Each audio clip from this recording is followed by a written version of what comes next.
রাজ্য সম্মেলনের প্রথম সম্মেলনের মঞ্চ ইষ্ট প্রশান্ত কুমার জানা মহাশয়কে এবং আরও কামালউদ্দিন সাহেব আছেন,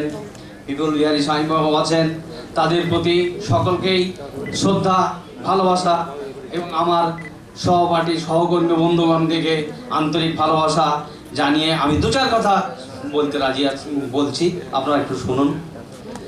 সংক্ষিপ্ত বক্তব্যের মধ্যে মানুষের অনেক আমার আগে অনেক বন্ধু বক্তব্য দিয়ে গেলেন,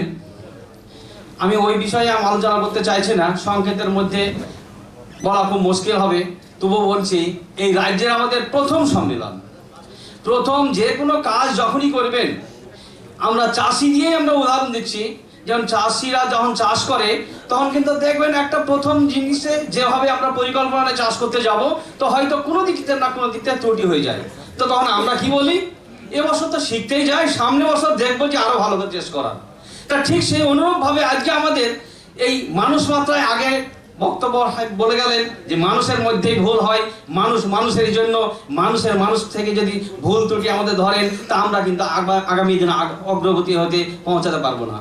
তাই আমাদের হয়তো প্রথম সম্মেলনের মধ্যে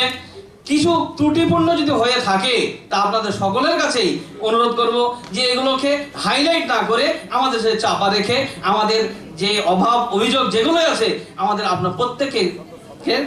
সংশোধন করে নেওয়া। আর আমাদের রাজ্য কমিটির স্তর কাছে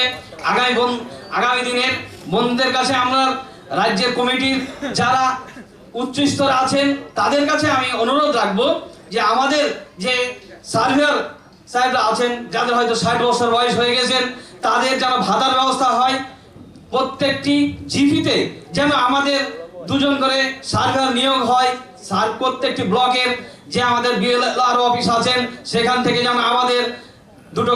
দুটো হোক 3 জন হোক আমাদের সার্ভেয়ার যেন থাকে, যেন ওই যে আমাদের ধার করা আমিনের মতো এসে আপনি কাজ করেন, আপনি সই করেন, সই করবো আমরা সরকারি বিন্দু থেকে, সেটা যেন না হয়। আমরা কাজ করব, আমরাই সিগনেচার করব, এই একতাবদ্ধ যেন আমাদের মধ্যে থাকে, সেই অবস্থা রেখেই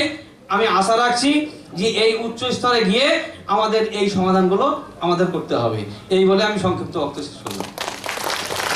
এরপরে রাজ্য কমিটির পক্ষ থেকে